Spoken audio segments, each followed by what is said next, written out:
यदि निश्चल भक्ति से प्रभु की आराधना करते तो आपको स्वतः ही भोलेनाथ का सानिध्य प्राप्त होता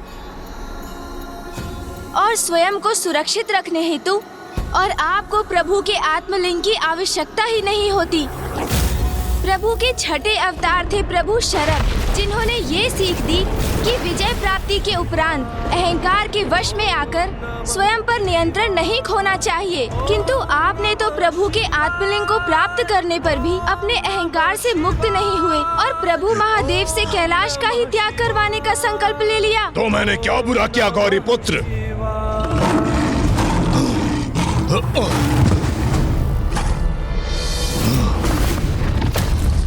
प्रभु के 7वें अवतार प्रभु ब्रह्मचारी थे, जिन्होंने ये स्थापित किया प्रेम और भक्ति दोनों एक ही समान है, क्योंकि दोनों में ही अपने लक्ष्य को प्राप्त करने हेतु अपार निष्ठा और समर्पण की आवश्यकता होती है। किंतु आपने भक्त के कर्तव्य से भटक कर स्वार्थवश उनके आत्मलिंग को लंका ले जाने का प्रयास किया। मैं प्रभु के आत्मलिंग का क्यों त्याग करता? मेरा अधिकार था उन पर।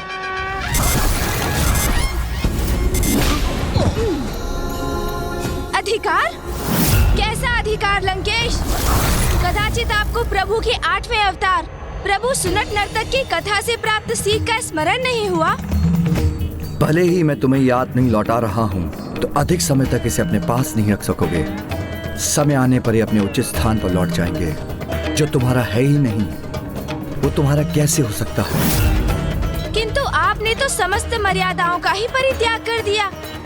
प्रभु के आशीर्वाद को भी अपना अधिकार मान बैठे आप। फिर प्रभु के 9वें अवतार प्रभु सुरेश्वर की कथा से ये सीख प्राप्त हुई कि जो बाधाओं की चिंता किए बिना पूर्ण एकाग्रता से निरंतर अपने परम लक्ष्य की ओर बढ़ते हैं, वो अवश्य विजयी होते हैं। किंतु आप तो अपने लक्ष्य, अपने प्रभु और उनकी भक्ति से भटककर निस्वार्थ के प्रति एकाग्र हो गए। बस गौरी पुत्र, अब आप मुझे अत्यंत क्रोधित होने पर विवश कर रहे हैं। आपका क्रोध जागृत हो रहा है लंकेश। तो तनिक प्रभु के क्रोधांश से उत्पन्न हुए उनके 10वें अवतार प्रभु ऋषि दुर्वासा की सीख का भी स्मरण कर लीजिए, जिन्होंने सदा अनुशासन का पालन करने की सीख दी।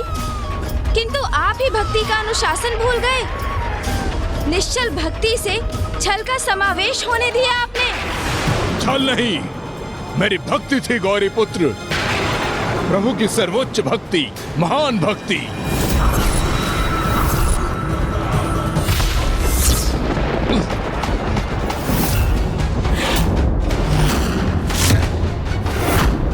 प्रभु के 11वें अवतार प्रभु अवधूत की सीख का स्मरण हुआ आपको? अहंकारी को उसका अहंकार उसकी वास्तविकता से परिचित कराता है, जिसके परिणाम स्वरूप कुछ ऐसे अहंकारी होते हैं जो उचित सीख प्राप्त कर स्वयं में परिवर्तन ले आते हैं, किंतु कुछ किसी भी सीख को प्राप्त करने में अक्षम रहते हैं और पूर्ण रूप से स्वयं पर अहंकार का प्रभाव होने देते हैं। अहंकार नहीं, विश्वास है कि मैं प्रभु का महानतम भक्त हूँ। तभी तो प्रभु के आत्मलिंग प्राप्त हुए थे मुझे, और उन आत्मलिंग को आपने मुझसे छल से छीना गौरी पुत्र। जो अपना नहीं है वो पराया है। उसके मोह से ही मात्सर्य अर्थात ईर्ष्या का जन्म होता है, और मात्सर्य सदा विनाश की ओर ही ले जाता है। प्रभु के 12वें अवतार प्रभु वृषभ ने इसके प्रति सावधान रहने की तो आपको सीख भी दी, और आप स्वयं ही देख लीजिए कि जिस पर आपका अधिकार नहीं था, उसके मोह ने आपके साथ संपूर्ण सृष्टि के लिए भी कैसी विनाशकारी स्थिति उत्पन्न कर दी।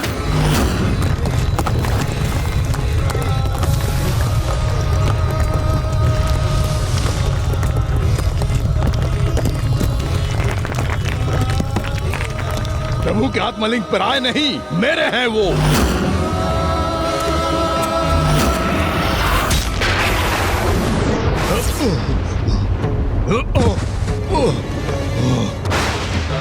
प्रभु के 13वें कृष्ण दर्शन अवतार की सीख तो मत भूलिए लंकेश। ये तो ज्ञात है ना आपको कि आसक्ति से ही दुर्गति है? किंतु आपने कहा प्रभु के आत्मलिंग के प्रति अपनी आसक्ति का परित्याग किया। आसक्ति के स्थान पर श्रद्धा, भक्ति और प्रभु के अटूट विश्वास को आत्मसात करना चाहिए था आपको, क्योंकि प्रभु अपने भक्तों के विश्वास को कभी खंडित नहीं होने देते। यही सीख थी ना प्रभु के 14वें अवतार प्रभु भिक्षुवर्य की। किंतु आपको किसी भी सीख का क्या लाभ,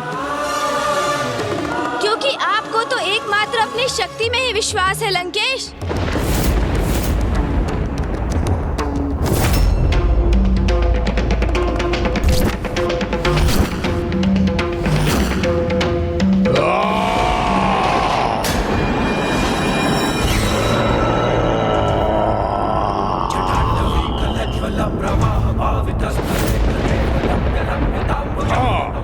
अवश्य है, क्योंकि शक्ति संपन्न हूँ मैं, अपार शक्ति है मुझ में, और उसका प्रयोग कब और कैसे करना है ये भी ज्ञात है मुझे। ये आपकी शक्ति नहीं, आपका अभिमान है लंकेश।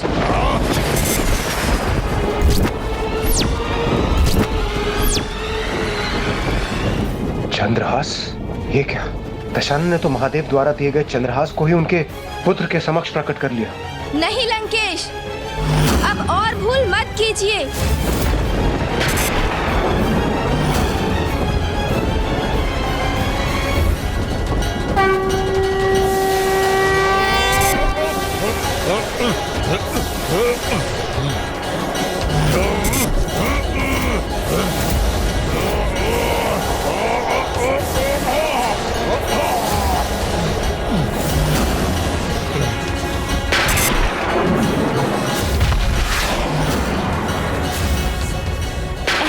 लंकेश, तुम पिताश्री से प्राप्त चंद्रहास का प्रयोग अधर्म के लिए कदापि नहीं कर सकते।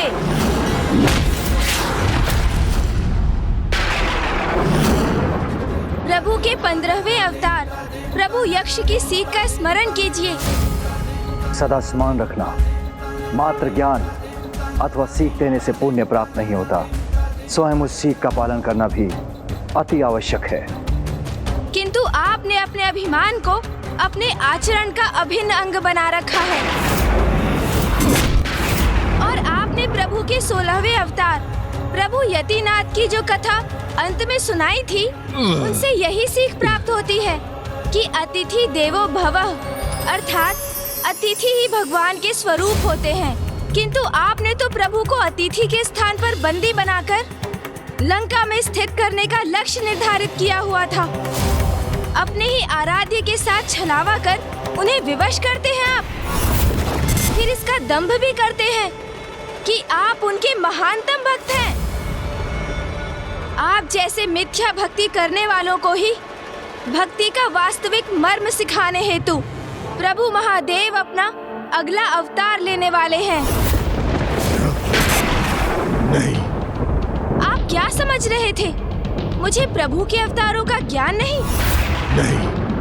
मैं तो आपको मात्र लंका जाने से रोकने के लिए ही आपसे उनके अवतारों की कथाओं का श्रवण कर रहा था, क्योंकि मुझे तो प्रभु के वो अवतार भी ज्ञात हैं जो भविष्य में प्रकट होंगे, और प्रभु के अगले अवतार हैं प्रभु श्री राम के अनन्य भक्त महाबली हनुमान। महाबली हनुमान, महाबली हनुमान।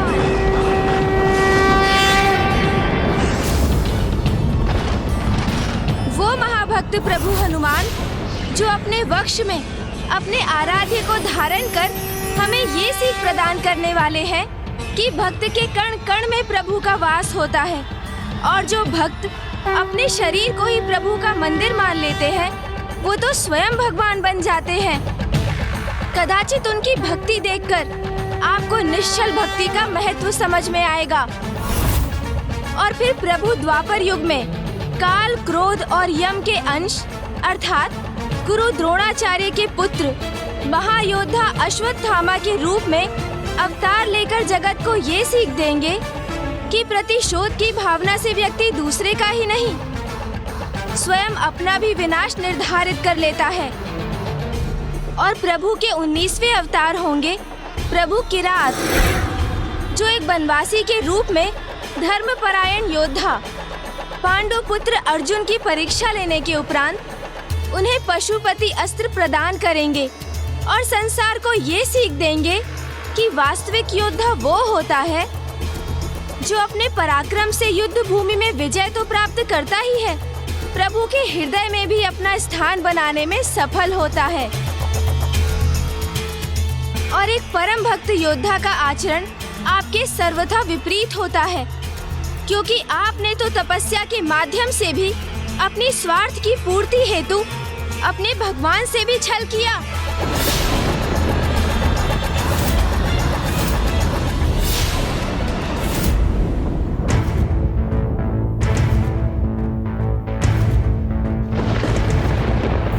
त्र्यंबकं सदाशिवं नमामि हे उमापति जय नीलकंठ जय अनंत नमोस्तुते नमोस्तुते। हो भोलेनाथ भक्तों के हो कष्ट से निवारते, ये सृष्टि सारी संकटों से जिद ही है उभारते। यदि अभी भी आपने स्वयं को नहीं सुधारा लंकेश, तो प्रभु महादेव के अगले 3 अवतारों में से एक प्रभु हनुमान आपको उचित सीख अवश्य देंगे। तब उनका आगमन आपके विनाश का संकेत होगा और उसी दिवस से आपका सर्वनाश आरंभ हो जाएगा।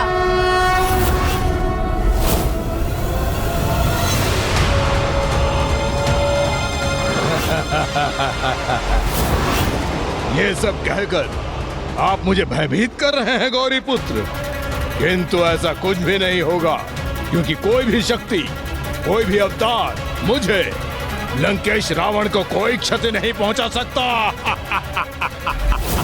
ये दशानन तो अपनी हट पर अड़ा है। अब प्रथम पूज्य गणेश जी दशानन के साथ कैसा व्यवहार करेंगे?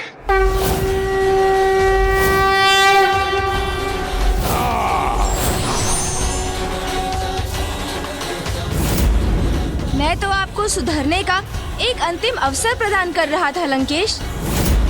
आप अपनी भूल स्वीकार कर सकें, इसलिए मैंने पुनः प्रभु महादेव के सभी अवतारों से प्राप्त सभी सीखों का उल्लेख किया। किंतु अब मुझे आभास हो रहा है कि आप अब कोई सीख स्वीकार नहीं करना चाहते। संसार का सर्वश्रेष्ठ ज्ञानी हूँ मैं, और आप मुझे ज्ञान दे रहे हैं गौरी पुत्र। आप मेरे आराध्य शिव शंकर शंभू के पुत्र हैं, इसलिए अभी तक शांत रहा मैं। और यदि आपने मुझे प्रभु के आत्मलिंग को ले जाने से रोका, तो मैं अपने संपूर्ण शक्ति का प्रदर्शन करने से नहीं रुकूंगा।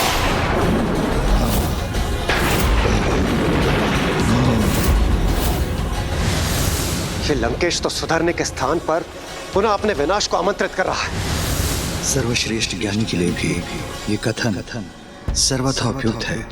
विनाश काले विपरीत बुद्धि।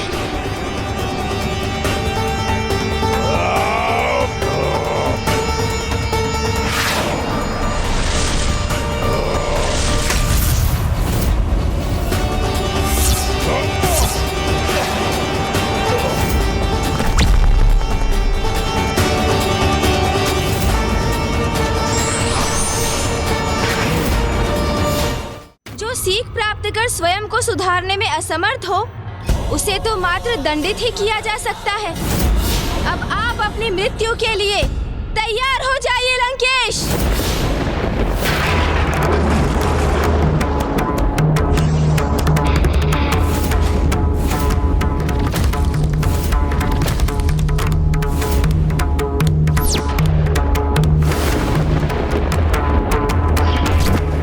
गौरी पुत्र प्रथम पूज्य गणेश जी ने दशानन का संहार कर दिया, तो प्रभु श्री हरि नारायण के श्री राम अवतार लेने का कोई कारण ही शेष नहीं रहेगा। प्रभु महादेव के समस्त अवतारों को प्रथम पूज्य गणेश जी ने तो लंकेश को दंडित करने से रोक दिया, किंतु क्रोधवश स्वयं वही करने जा रहे हैं। नहीं, कुछ नहीं हो सकता मुझे। प्रभु रोक लीजिए पुत्र गणेश को, अन्यथा ना ही प्रभु राम अवतार प्रकट होंगे और ना ही आपके प्रभु हनुमान के प्रकट होने का कोई कारण शेष रहेगा।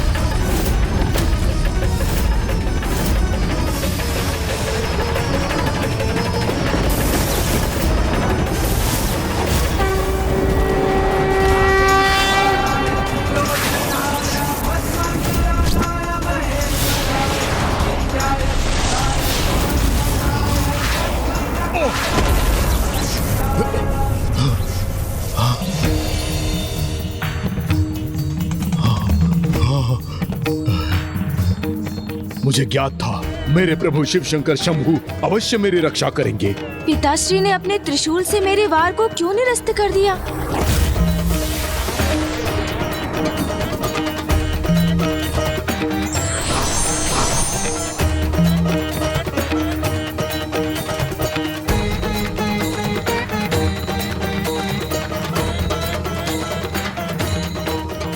महादेव।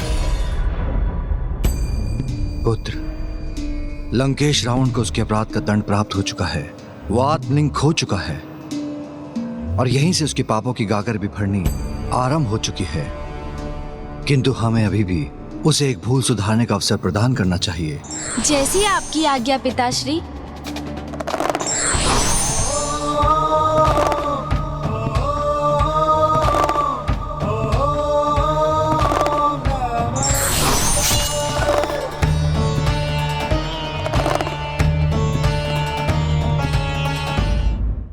मेरे प्रभु, मेरे शिव शंकर शंभु, मुझे ज्ञात था कि आप मेरी रक्षा अवश्य करेंगे। मैं तुम्हारी रक्षा करने नहीं, तुम्हें सचेत करने आया हूं लंकेश। अनेक कल्पों और युगों से तुम मेरे समक्ष आते रहे हो। प्रत्येक बार जब भी तुमने जन्म लिया, मेरा भक्त होते हुए भी अंततः तुम पाप ही करते आए हो। और फिर विवश होकर प्रत्येक युग में नारायण तुम्हारा वध करते रहे।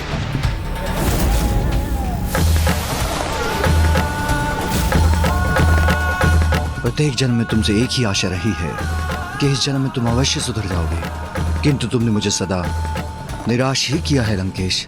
प्रत्येक कल्पों और युग में ही नहीं, अपितु प्रत्येक ब्रह्मांडों में तुम इन्हीं भूलों को दोहराते हो और दंडित होते हो।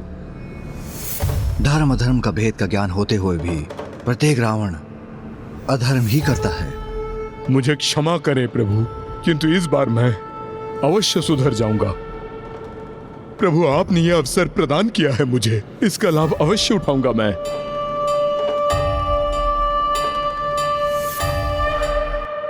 हे गौरी पुत्र, मुझे प्रत्येक भूल की क्षमा दीजिए। लंकेश, आप इसे अपना अंतिम अवसर ही समझिए और प्रभु महादेव के 19 अवतारों से प्राप्त प्रत्येक सीख का पालन भी कीजिए। अन्यथा आप स्वयं अपने विनाश को आमंत्रित करेंगे।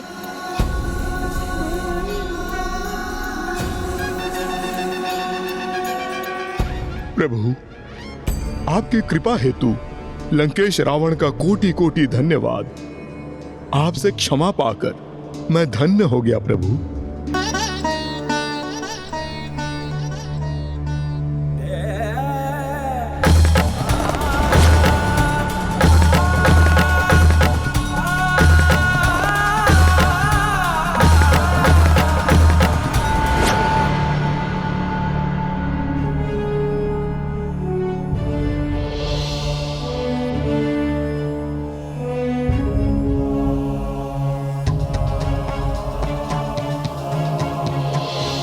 सिन्दूरवर्णं द्विभुजं गणेशं लम्बोदरं पद्मदले निविष्टं ब्रह्मादिदेवः परिसेव्यमानं सिद्धैर्युतं तं प्रणमामि देवं।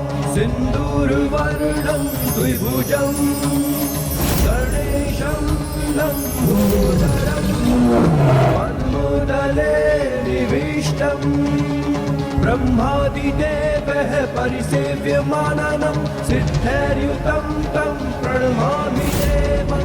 सिन्दूरवर्णं द्विभुजं गणेशं लम्बोदरं पद्मदले निविष्टं ब्रह्मादिदेवः परिसेव्यमानं सिद्धैर्युतं तं प्रणमामि देवम्।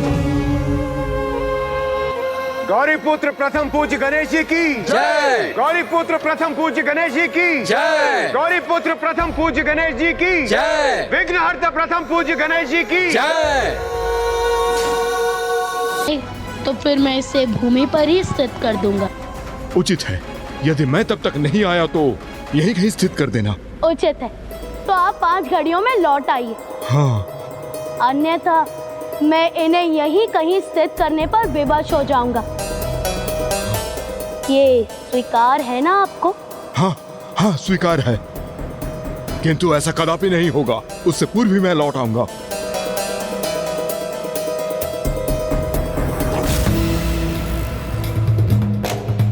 अच्छा, तो फिर आप यहाँ रुके क्यों हैं? जाइए, आपका समय आरंभ हो चुका है।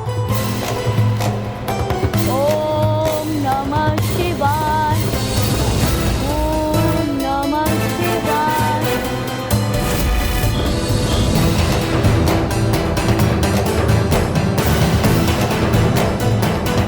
ओम नमः शिवाय, ओम नमः शिवाय, ओम नमः शिवाय। एक माला पूर्ण हुई, अर्थात प्रथम घड़ी समाप्त हुई। ओम नमः शिवाय, ओम नमः शिवाय, ओम नमः शिवाय, ओम।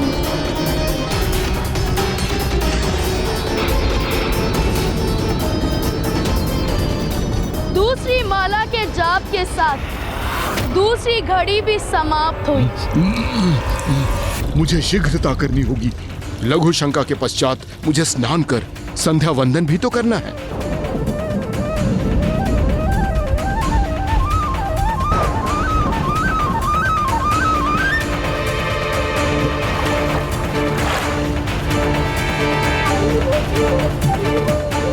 अब तीसरी घड़ी भी समाप्त हो गई।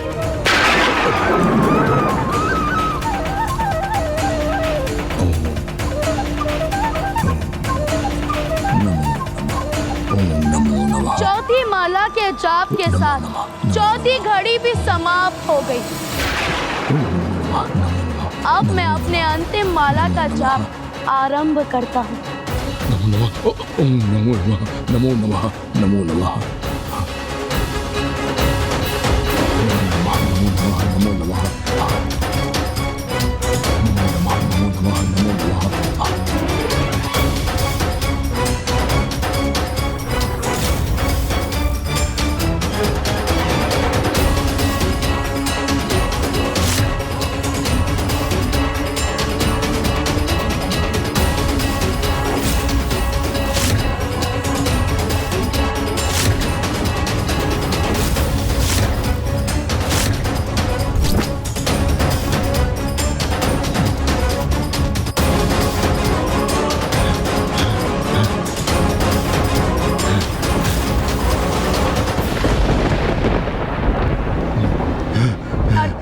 मेरी पांचवी माला भी पूर्ण हुई।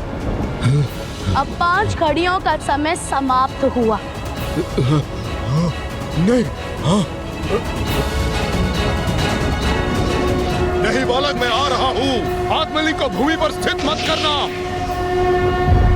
तुम मेरा आत्मलिंग अपने साथ अवश्य ले जा सकते हो रावण, किंतु स्मरण रखना, आज सूर्यास्त से पूर्व तुम्हारी इच्छा के अनुसार जहां मेरा आत्मलिंग थल का स्पर्श करेगा वो सदा के लिए वही स्थापित हो जाएगा।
आत्मलिंग यहाँ स्थापित नहीं हो सकता, नहीं हो सकता।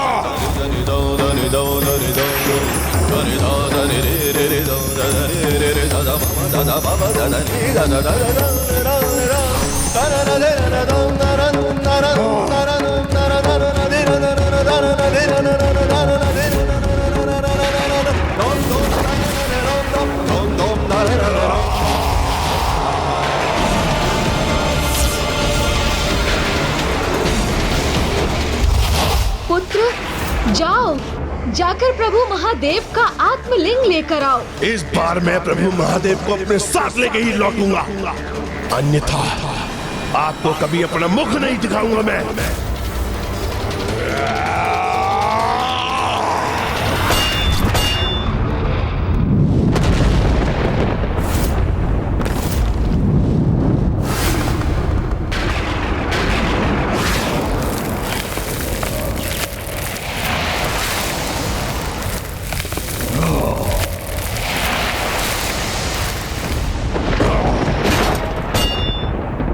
मैं प्रभु के आत्मलिंग को यहाँ कदापि स्थित नहीं होने दूंगा।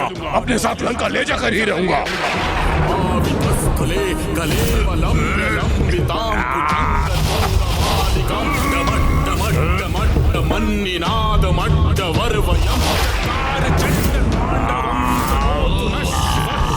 आप प्रभु की आत्मलिंग को अपने स्थान से कदापि नहीं हिला सकते हैं लंकेश।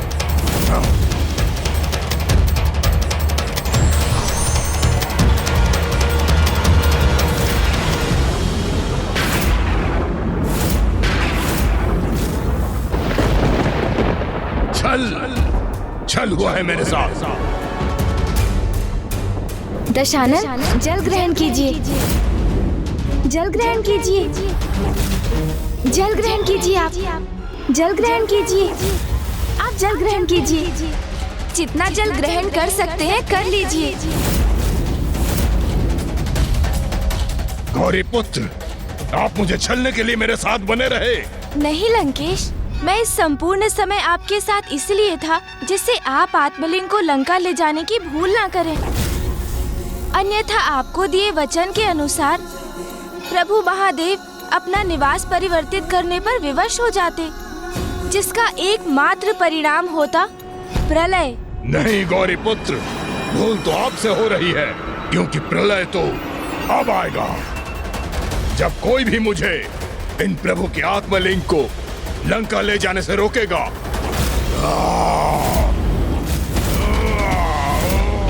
लंकेश, अब अपना ये प्रयास यहीं रोक दीजिए आप, क्योंकि इन्हें यहाँ से विस्थापित का प्रयत्न करना पाप होगा। और इतने महाज्ञानी होने के बाद भी ऐसा अनर्थ करने की मूर्खता मत कीजिए आप। आपके लिए मूर्खता होगी गौरी पुत्र, किंतु मेरे लिए ये उद्देश्य है। आप जो चाहते थे आपने वो किया, अब जो मैं चाहूंगा वही होगा।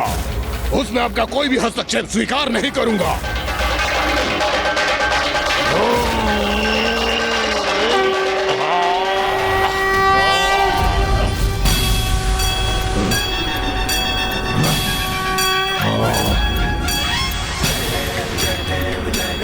मैंने तो आपको पूर्व में ही कहा था कि आप पिताश्री के आत्मलिंग को इस स्थान से कदापि नहीं हिला सकेंगे। अपने इन्हीं हाथों से मैंने कैलाश को उसके स्थान से उठा लिया था, और इन प्रभु के आत्मलिंग को मैं लंका अवश्य लेके जाऊंगा।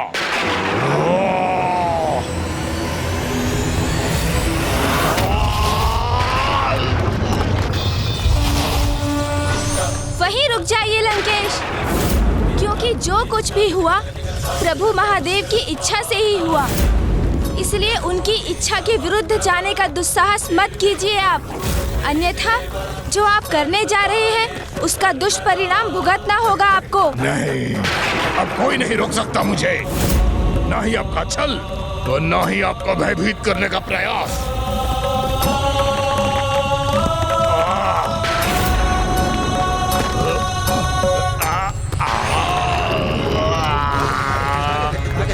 जय शिव शंकर शंभू।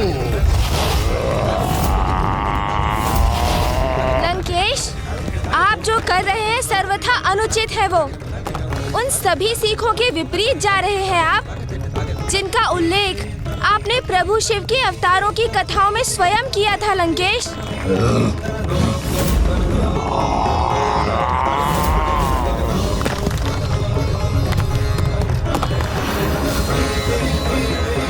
पृथ्वी पर महासंकट छा रहा है। यदि पृथ्वी को विभाजित करने वाली ये दोनों रेखाएं आपस में मिल गई तो पृथ्वी 2 भागों में विभाजित हो जाएगी।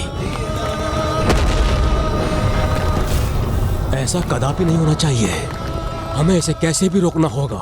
रुक जाइए लंकेश, आप अपने साथ संपूर्ण पृथ्वी का विनाश करने जा रहे हैं। मुझे इसकी कोई चिंता नहीं।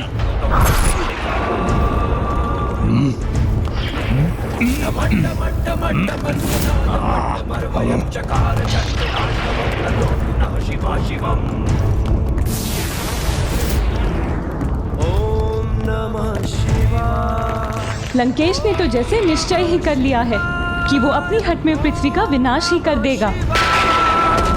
ओम नमः शिवाय, ओम नमः शिवाय। आज तो मैं सफल होकर ही रहूंगा।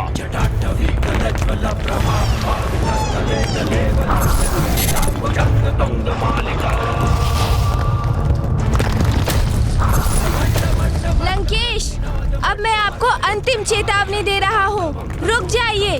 नहीं गौरी पुत्र, आपने छल किया है मुझसे और अब आपकी अथवा किसी की भी चेतावनी का कोई प्रभाव नहीं होगा मुझ पे।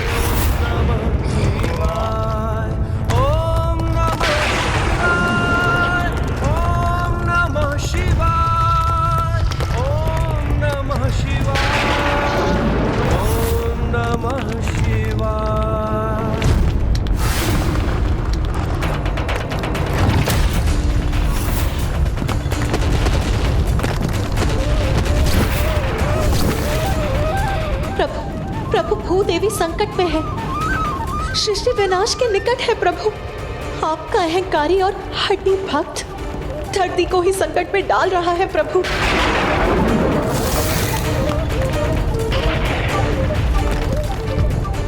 अनेकों चेतावनी दे चुका हूँ मैं आपको दशानन, किंतु अब मैं आपके रुकने की और प्रतीक्षा कदापि नहीं करूँगा। आपको आपकी इस उद्दंडता का उचित दंड दूंगा मैं।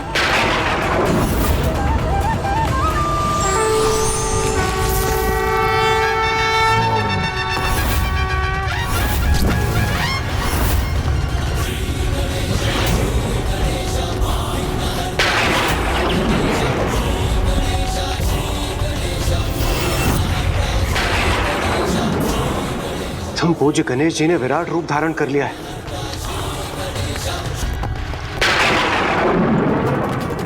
किंतु सृष्टि तो एक अत्यंत ही विकट संकट की ओर बढ़ रही है।